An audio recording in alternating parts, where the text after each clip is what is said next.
Kelk sėdmenis. 14 kortelė.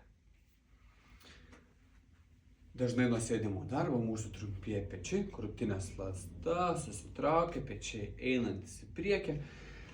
Tokiu būdu formuojasi mūsų kuprelė. Kad to išvengtumėm, mes turime panaudoti savo mentis, atlikti menčių suvedimus, praraižyti viršutinę dalį, kad jie mentis suvedimus susivestų mentis į stuburiuką.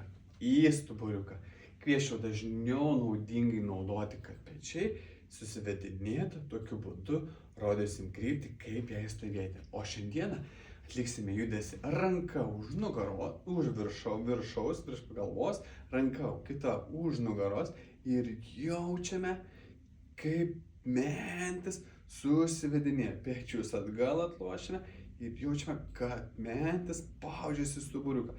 Jis nėra lengvas, jis yra sunkus, atliekam, nes dirbam iš raumenų, aktyvinam juos, stiprinam ir keičiam amplitudę. Jaučiame, kaip susivedinėja, kaip spaudžia už nugaros į mentis.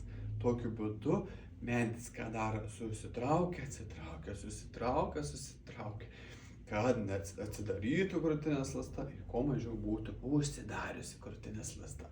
Ir nepamirštume kvėpuoti.